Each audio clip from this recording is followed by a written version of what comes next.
But I think it's important to just kind of share my experience in here, kind of like how that might connect with your experiences. Or, I think hearing from others sometimes just the way they're viewing a situation or how they approach a situation um, can help ourselves situate ourselves better. Um, so my story started well with uni's buddies and um, having children with disabilities in 2018 when my son was born, Julian, in 2018 in March. And I was a teacher at the time. And so I was getting all excited to go on to a 1 year sabbatical leave and just take the year off to take care of my son. It was my first one. So, there's just a lot of excitement build up. And he was born in March, so I had a couple of months until the end of May to see him grow up, just kind of, after work. And then after Memorial Day is kind of when I took over for the summer. So like the morning after Memorial Day weekend, my wife wants to go back to work, and I'm holding my son, and he starts kind of fluttering weird, and I'm not quite sure what it is. And so it turns out he's having a seizure. But at the time I didn't know what it was yet. So it was my first day back. So, my first day home. So we went to the doctor to try and check it out, see what was going on. And the doctor was like, it was probably just like some kind of a muscle twitch. Like they all do it all the time. They're either young and, they're little, they have no control over certain muscle groups. And so, but my wife was quite persistent that there was something going on. So we went to the hospital in Albuquerque that same night. And then within a couple of days, we found out that he had a form of polymicrogyria, which is like a different structure of the brain, which they had told us that was just affecting the frontal lobe. We were thinking at that time, okay, he has like a structural difference, and so that might impact speech or executive functioning. We were trying to kind of predict what the outcomes could be, or like, trying to brace ourselves to some extent. My wife went onto the internet, which you should never do when you get a diagnosis, because you see all types of possible outcomes and typically not the ones that you wanted to see at that moment. And so as we're navigating this, it's becoming more and more increasingly clear that the situation is quite dire, although we kind of get used to it, I guess. He starts having more and more seizures. We're more and more in the hospital. We were spending weeks at a time in the hospital, which became kind of a normal way of being. It's just what we did. And at one point, we had a doctor tell us that it was actually not just in the front of his brain, but it was all over his brain, and that most likely it wasn't going to get better.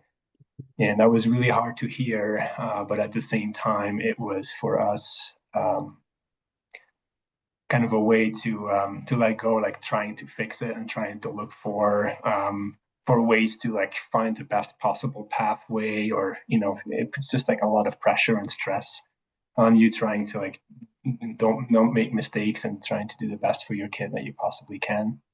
So in a way, that was a little bit of a relief to know, like, okay, we're in this situation that's just going to be difficult, and there's not much we can do to solve it. I mean, we don't have like a miracle medication for this.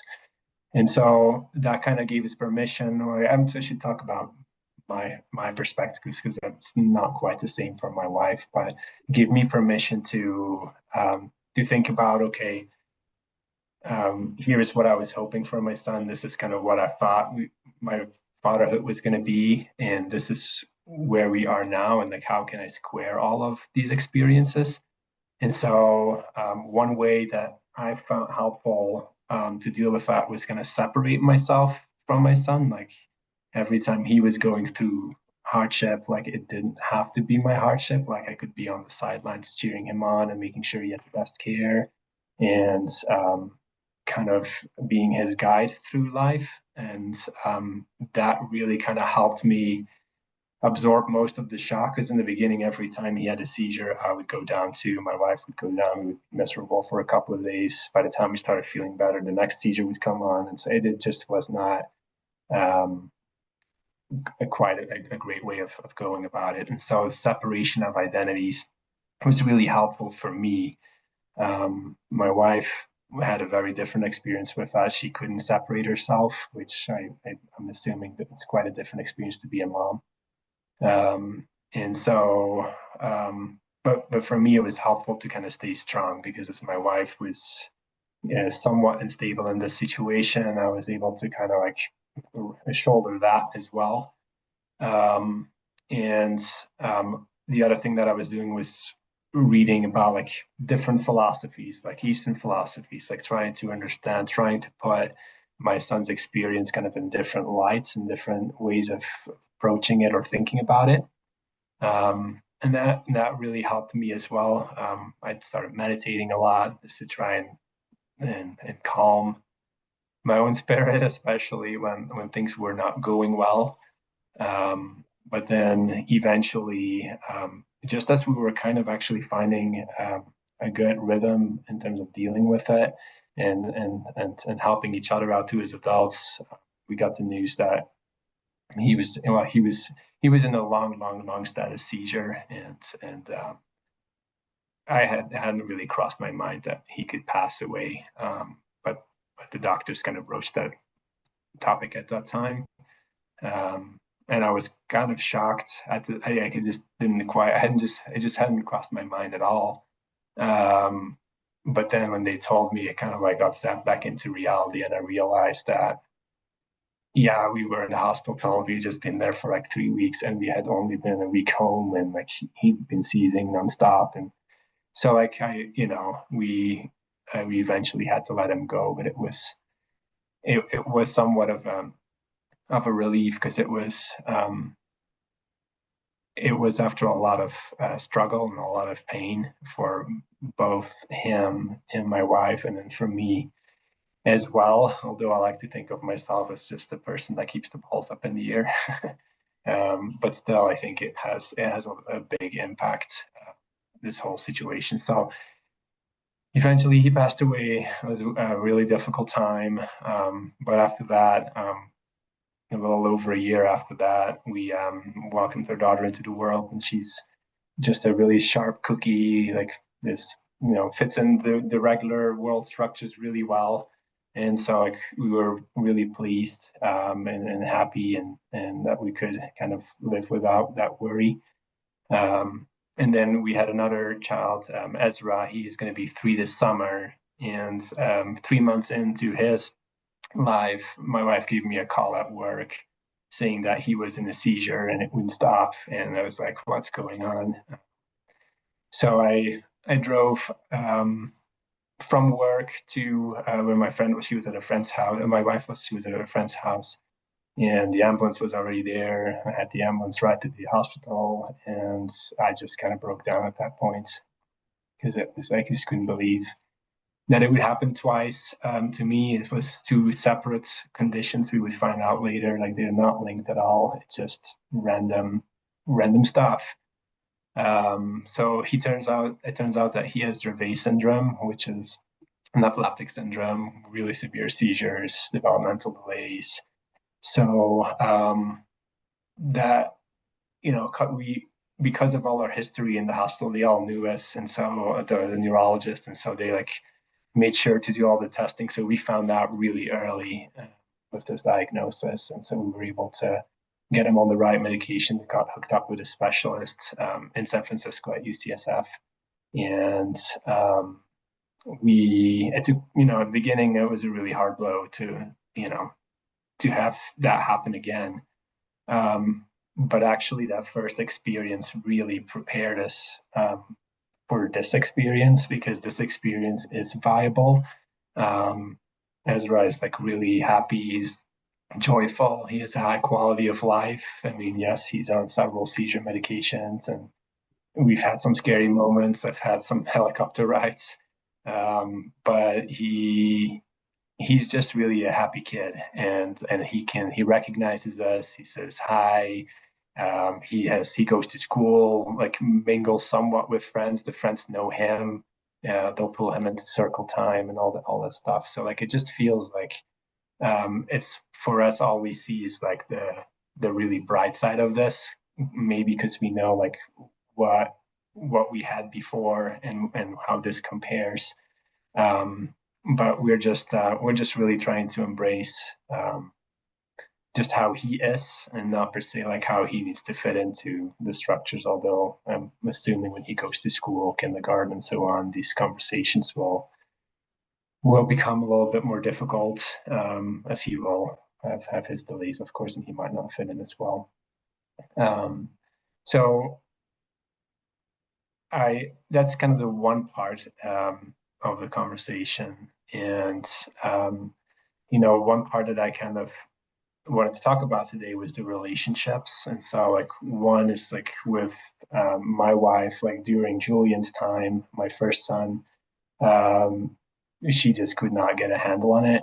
And that was really tough for me because I got into a really fight or flight mode. And so like whenever she wasn't good, I just like stepped up and did everything like really thoroughly, kind of like I wouldn't say like um, uh, quite what do you call it, like a maniacally, I guess is the best word that pops in my mind. But I had to just do care of everything. I would, go to the hospital, sleep over there, take care of that, take care of that. It would just like, I would just do it. Um, but then, now years after that, I still feel like I have to like work myself out of that, because I'm still like trying to do everything whenever like a situation arises, even though my wife is in a much better place because she also has had her journey. Um, but I still need to like figure out like how to find time for myself and um, how to just know that it's going to be okay when I step out and not feel guilty about stepping out and all that stuff. So that's kind of the one part, and the other part was like I also have one sibling who is doing very well, and so like how do you combine that? Because of course, Ezra has all these therapists coming by, OT, PT, speech to the house. Um, there's medically fragile people coming in. Like there's always people. He has nurse care, so like nurses come over, and so then my daughter is like keeping herself busy, doing things. So like how do I work with that? And so like the way we are trying to work with that is well, first off, we got her some play therapy. So she sees a therapist too who comes like specially for her. So she feels like she also has that spotlight. And then we also try to do things um, separately. So like me, I'll take my daughter to do something really fun, and then my wife will stay with Ezra, and then we'll like switch it out and turn around. We're just now trying to do things as a family before. We're going on a trip this Friday to San Diego, so like that's going to be quite the adventure trying to figure that out. But he's relatively stable right now, so I feel like this is a really great time to do it, and he deserves again the quality of life perspective. So I think he deserves to go see the ocean as well and be out and about and whether or not he'll have seizures, like it would be the same at home, but at least he gets out and he gets to see things. So we're going to try and put our own discomfort somewhat out of the way to make sure that he has that experience. And then the other thing that I wanted to touch about is like play dates and so on, like parents with other kids that are in Ezra's class, for example, they will have birthday parties, and Ezra has like very specific triggers, like heat is one, very quickly cooling down, so jumping into a pool on a hot day is one, getting tired is one. So like there's all these like different seizures. That we live in Santa Fe, New Mexico, so it's always sunny and everybody wants to go to a pool in the summer for birthday parties. So like it just sometimes gets awkward because it's not a really visible disability at this point. So like people just assume you can go, but then you can't. And then like, do you explain what's going on, or like, how do you like create that without being like over dramatic, or like, I'm always thinking about what other people will think about me or about our situation. So like I'm trying to not make like too much of a deal of it. I'd rather just say like I can't, I'm doing something else, rather than saying he has Reveille syndrome, I can't because of the pool and the water. Um, so that's just like a whole different topic. How do you deal with that? And in the classroom, it's still okay at this point because he does. The only thing that he's not doing clearly is speaking. So that's kind of getting at age 3. Most of the kids in the classroom are speaking. He's not. So that's a little bit of a difference. But I actually find it quite endearing that all the kids around him like really look out for him, like they don't think twice about it, and so like it's super neat to see him being in the group of kids that help him out. But again, like the play dates and the adult stuff, like how do you arrange all these things, that's been a little bit awkward at times, and part of it might be that we just have to get comfortable with that, and just take him out and he'll just play. And then if something happens, well, at least he had the experience, and like it will be what it will be. But we're still working on that. It's not something, even though we've had the experience with Julian and we've seen so much, it's still like not easy to be out of your own comfort zone, your house, and have stuff happen. It's the same airport, plane, like it's all hotel. They're all just like, I don't know, they always put me a little bit tense, and so it's hard to really relax. But that's kind of my story.